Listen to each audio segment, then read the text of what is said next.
Hey, how y'all doing? It's Indiana. Welcome back.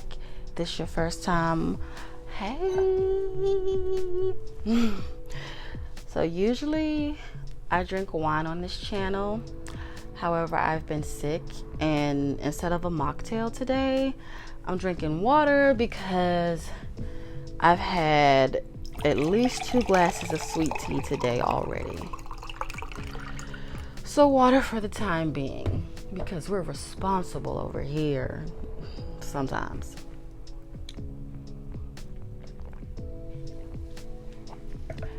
And today it's something very simple. I guess this would be an unboxing,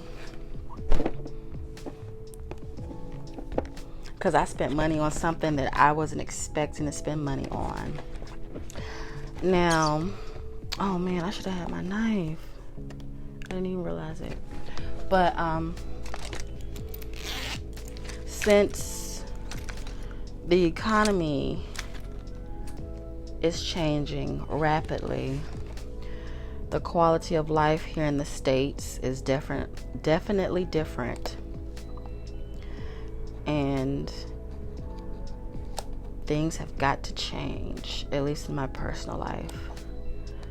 I'm not sure about the rest of you, but since we're like approaching quote unquote post-COVID and we're on the precipice of a recession and inflation has already introduced herself, I've been feeling it, you know? I mean, I'm a bartender. I'm a regular little worker. There's nothing very thrilling about what I do in my career. So when the people aren't making money, I'm not making money. And I've already, for a little over a year or so now, I haven't been getting acrylics. No manis, no petties. And I've been attempting them myself. And what I mean by attempting them myself, I've literally just been filing my nails and cleaning them. Y'all, I'm old and I still get the hiccups. I don't like that at all. It's annoying. Anyway, this is my typical manicure pedicure bag. It has the cuticle oil. I have some enamel spray, you know, a few tools, esmalte or nail polish, if you will, and nail files. But then I saw this when I was at the pharmacy the other day, because I told you I've been sick, and like I said, I didn't expect to spend any money, but then when I saw this, I was like, yeah, I'm gonna get it. So I grabbed it. Okay. And this is supposed to be an all-in-one nail care kit. Power file and nail dryer. And it has 16 pieces. So basically, I'm going to learn how to DIY my own manicures as if I were a professional. So while I play with this, go through this, I want to talk about this pink sauce thing, which one already to me doesn't sound too appealing, because when I was younger and Heinz, they did that colored ketchup, like the green and the purple ketchup. That looks so disgusting to me. Like, it didn't look appealing. It didn't really come out from what I would see. It didn't always come out the consistency of ketchup, talking about the crazy fun ketchup from back in the day. And then we're here in the TikTok era where, you know, almost everyone's starting their own little business and what have you. More power to you. But me working in the food industry, I'm a bartender, but of course we serve food too. So I work in the food industry. And that, like, some of the food safety issues were one of my first concerns. Like, the first things I thought about. It's like, okay, when you're making this pink sauce, and the first time I saw it, and she dipped like this big chicken tender into it, it was a rich pink color. And again, it was off-putting to me because it looked like those ketchups from back in the day. Those colored ketchups from back in the day for little kids to play with. And the look, it looked unreal and unnatural. Therefore, it became unappealing to me. Then you hear about her selling them. Is this? I gotta look at everything. She's selling them to people for $20. $20. Okay? And I get it, you know, price points are what they are for the most part when people are doing their independent thing, making their own products and earning their own money. But $20? $20? Girl, I bought this for $25, less than $25. But here we go. This is what it looks like on the inside with the tools and such. Nice and neat. She's charging $20 for this sauce that she's making. And the first thing I noticed is the inconsistency in the color. That right there for me was already a red flag. It's in food service, the recipes are what they are for a reason, for such things as consistency, and that consistency has to be in taste as well as in look. Like taste, look, and the actual consistency of the fluid of the sauce, if you will. Child, I'm gonna start that again. I'm gonna leave somewhere in the iCard a little game that I played with myself the other day using that phrase. But so this is the base tool, and then I have all the other small tools that I gotta figure out what they're for. But it went from that dark, deep kind of fuchsia looking pink to a pale pink, like almost a pastel pink. So that right there again told me something was wrong. There's an issue. It's definitely not something that should be on the market, or that she should be promoting as something for people to buy. Okay, I have to plug this in. Oh man, it's a little moth. I have to plug this in. So if I go off screen for a little bit, forgive me. She has this sauce product that isn't consistent in color or in actual consistency. Like, it's not the constants, the things that are supposed to be constant aren't constant, such as the consistency, the look as in the color, and then apparently taste, because not everyone could tell you what they thought it tastes like, and she couldn't explain it or wouldn't explain it, and that's suspicious.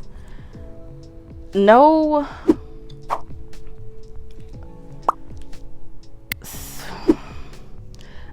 thinking person or person who's cautious about what they ingest is going to risk something that's obviously not worth the risk, if you ask me. And what I mean by that is, when we receive things, I've worked at different types of restaurants. So when I worked at restaurants where a truck would come daily now with fresh fruit, fresh vegetables, the new meat, as in the meat last night that they had. They literally, it was food costs. If we didn't use it all, we got to throw it away. We can't use it tomorrow. I don't care. I've worked in restaurants where most of the meat was frozen, pre-frozen and pre-made and all that. And it didn't come wrapped up in a few pieces of tissue paper and regular packaging for people to consume. It was protocol. If it was a meat truck, they had freezers on the meat truck. If it were pre-made sauces, like sauces that we didn't make in-house, if they were usually sauces, kind of like in the grocery store, sauces just came as they were, like in tin cans, big tin cans, or already in restaurant, like industrial size packages of like mustard or ketchup, mayo, or what have you. But they had to be sealed. She didn't seal anything. She just put them in. It looked like she rinsed out some ketchup bottles, some old ketchup bottles, filled them up with some pasty looking stuff, and then froze them for a little while, and then shipped them off. Girl, there's so much. That's the first, not necessarily the first thing we learned, but a major thing that we learned about cross-contamination, growing bacteria, and all that is anything, like if we take something out the freezer, we cannot then put it back in the freezer. If you do it at home, you do it at home. In a restaurant, or people who, provide things for restaurants and grocery stores, you don't take it out of a freezer, ship it, send it somewhere, and expect someone to put it back into the freezer, because that's given the opportunity for bacterial mold and just any type of potential virus to grow. Any type of foodborne illness can grow that way. Okay, I'm about to go off camera right quick. That woman, good gracious, I don't know what was on her mind. But she wasn't, maybe she was thinking business only and money only. I'm not sure. I'm not trying to necessarily judge the woman, but she didn't do her research. She didn't do her research, because there was also this clip where she was talking about, I don't sell drugs, FDA approved. And it's like, so you must not be an actual chef that went to chef school, because my friends who are chefs, who have their serve safe, and mind you, again, I've worked in restaurants most of my life. You see the serve safe, there's the Food and Drug Administration approval needed, girl. It's food and drug. And it's called Food and Drug Administration because you ingest food and you ingest drugs. You ingest food through your mouth, or if you have some type of terminal illness, like you can't really use your throat, you receive that food gets ingested to you intravenously, like through needles and things like that, usually directly to the stomach. Same with drugs. If you don't ingest drugs through the mouth, like taking pills or anything like that, they through an IV, it's intravenously. Girl, if you get sued, I really hope they take it easy on you, because this was just you had a good idea, but not the proper protocol, and you lack the humility to take accountability for screwing up and not doing the right thing. You know what I mean? Instead of saying, hey, I came up with this idea on the fly or what have you, I was very excited about it, and the fact that people were, paying attention to me and giving me the feedback that I wanted, I jumped the gun too soon. I made decisions that weren't the smartest. Let me go back and fix this. Hey, let me get these people their money back who bottles exploded on the people. Okay? That means gas was formed in the bottle. Bacteria had enough time to get agitated and boom, explode. Girl, needless to say, I think that woman screwed up, period. I hope things go better for her, in a sense. But y'all, you should have known better. Calling yourself a chef and you online doing stuff like this. So now let me see if this works. The light's on. Okay. There we go. I gotta figure out what everything is. But there we go. And then, okay, I have to get batteries for this.